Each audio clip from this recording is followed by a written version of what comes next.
Okay, first of all, pardon me for not having good lighting, and the video might not be completely in focus. I'm shooting on manual focus. I don't have an autofocus lens as of now for my new camera, and I'm sorry if the audio is bad. I lost the dead cat of my mic. This video is for everyone who finished their 10th grade, 12th grade, who don't know what to do with their life. It's not just for engineering graduates, it's for everyone questioning their future. First of all, everything I talk about in this video is completely my personal belief, and it is based on my personal experiences and maybe completely subjective. Let me start off by sharing my journey so that you can know how I got here. I went to an SSE board school. I got around 88% in my 10th grade. I was in love with computers ever since I got my first computer in 4th grade. Till 6th, I had already triple booted my PC with Windows, Linux, a Hackintosh. Till 8th grade, I had learned how to host websites, and then I started recording gameplay videos. In 10th grade, I was facing a really famous social media site, and I had gotten around 40 to 50 passwords of my classmates. So I had no doubt I wanted to study computers more. Then I ended up joining one of the best diploma colleges directly after my 10th grade for a diploma in computer technology. I scored around 87% aggregate in my diploma and ended up going to one of the best engineering colleges in Mumbai. I entered the engineering college directly in the second year, started my BTech in IT. This college is autonomous, which made me join this college more because they said that the syllabus is more advanced. They had better assessment patterns for the students too. I spent the last academic day in my college around 1 month ago. Due to a lot of reasons, the 6 years I spent studying engineering ended up breaking my passion for pursuing this field professionally. And this is why I am not pursuing it. So the first reason is everything I learned in my diploma was repeated in the first 2 years in the degree college too. This bored the hell out of me. You won't face this first reason that I faced if you did not do a diploma and then joined an engineering college. I wanted challenges, and this did not stimulate my mind. I got tired of the same sorting programs in Java and the same basic HTML website. I needed more. Second reason, barely 3 to 4 professors were actually experts in their field. Rest of the faculty was just learning with us while we were learning from them. This scenario is still not that severe in my college and a few other colleges which are at the top of their league, but in pretty much every other college, the faculty is really bad. A lot of the times, professors and assistant professors are forced into teaching a few subjects from the department that they don't even want to teach. Reason number 3, Mumbai University. This should have been my first reason, but it is not because I was in an autonomous college and I did not face Mumbai University directly. So my papers weren't checked by Mumbai University, they were checked by my college itself. But I have a lot of friends who are in colleges under the MU, and Mumbai University has a habit of losing papers, like the answer papers. So the students end up getting like passing marks and they don't even get to see the paper. There's no justification, nothing. KTs are passed out like mithai, basically.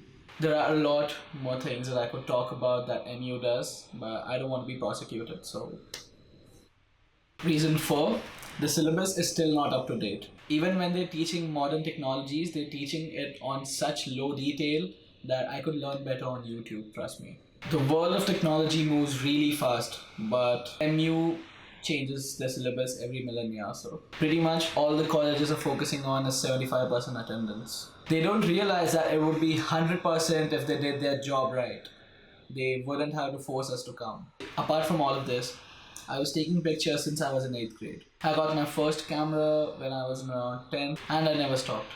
I kept taking pictures and uploading them on Instagram since I got my first Android phone. After a while, I kind of started gaining traction. I got published in various articles. In my second year of degree, I got a huge audience on Instagram. Until then, my future plan was doing a master's in science from America and hopefully settling there. I always thought of photography as a hobby. I did not want to resent it. I did not want to get tired of taking pictures. And I felt like if I took up photography as a career, I might feel like I don't want to pick up my camera on weekends. And I did not want to feel that at all. But then something changed. I got called from a digital marketing agency to shoot for them as an in-house photographer. I shot with them continuously for around 9 months, and I earned enough to buy my first full-frame DSLR, the Nikon D750. Still working as a photographer for the agency with my audience on Instagram too. I ended up getting paid by brands. I got sponsored by various companies. By now, I've worked with a lot of brands nationally and internationally, like Canon, OnePlus, Nokia, Xiaomi, Lenovo, Movement, which you know is MVMT, I think, eBay, Amazon, Panasonic, Skoda, and a lot more. I've been one of the advocates for GoPro for a while now, and just last month I got associated to Google too.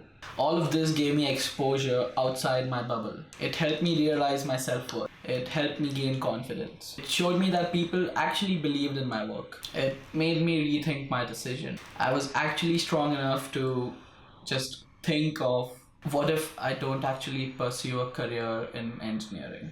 What if I pursue a career in media? I've always dreamt of making films, not the ones with all of the transitions that don't mean anything. I don't want to create just beautiful visual pieces. I want to tell stories. I told my dad this, and we had a long conversation at around 1:30 a.m. and I explained everything to him.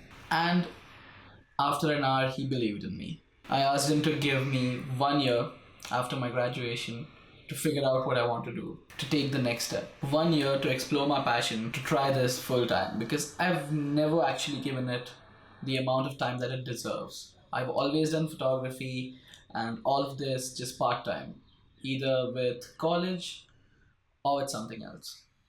So that's what I'm going to do now. This year, I'm telling stories visually through my camera, and hopefully we can all go on a journey together. But, and this is a big but, Kim Kardashian size. Please do not believe every inspirational video that asks you to follow your dreams or pursue your passion. Don't quit your job. Don't quit school or college. I mean, you can do that, but don't just do that yet. Be practical. This is not the easy way out if that's what you're thinking of. This is not some job where you're gonna sit in Starbucks all day. This is not stable. Not everyone has the freedom to follow their dreams whenever they feel like they want to. Everything has the right time and place. I myself wanted to quit my degree a year ago, but I did not. That wasn't the right time. I took this step because I've been working on this for the past 3 years. And after 3 whole years of questioning this decision, I'm ready to struggle for around 5 to 8 more years because it's actually not that easy. Ask yourself, are you ready to struggle following your dream? Is it a viable option? Will you be able to survive if you don't earn anything for, let's say, 5 to 6 months? Because you need to be okay with the worst to pursue and hope for the best. And for the people who don't know what to do, it's okay. Trust me, it is. There's nothing wrong with not knowing what you want to do. There are no set rules that by the time you're 22, you need to have your life together. Take your time. Even if you're 18 and don't know which course you want to do, it's okay. Take your time. Don't rush into it. See if you can take a gap year. Try out doing new things. Get a part-time job in a call center or a delivery guy. I don't know. Just if you actually want to live a life where you do what you love, then don't look down upon all of this. Any job that pays you is a good job when you need the money. Use that money to travel, to buy a camera, to open up your mind, see new things, meet new people. And I am not saying quit your job or, just quit college and all of that. Do not do that. I'm saying take your time in figuring out what you want to do. I still don't know where I might end up. And that's kind of the good part. That's what keeps me running. Do not limit yourself. Do not put yourself in a box. In this cycle of school to college to university to job to marriage, barely 10% of the people actually seek out creative things. Creativity is not just the arts. It's about creating something yourself. Do something on your own. For all of you who think, oh, maybe I just want to travel for a living, I'll link down one of my favorite videos by one of my favorite YouTubers, Cody Ko. He's talked about it really well. I could go on about all of this, but this video is already too long, so I'm gonna stop. You can DM me any questions that you have or comment them under any picture on my Instagram. That's where I'll be able to reply quicker. Or you can put them in the comments down below. If any of this helped, you can subscribe to my channel to support me. I'll be making videos regularly from now on. And that's it from me. See you guys next time.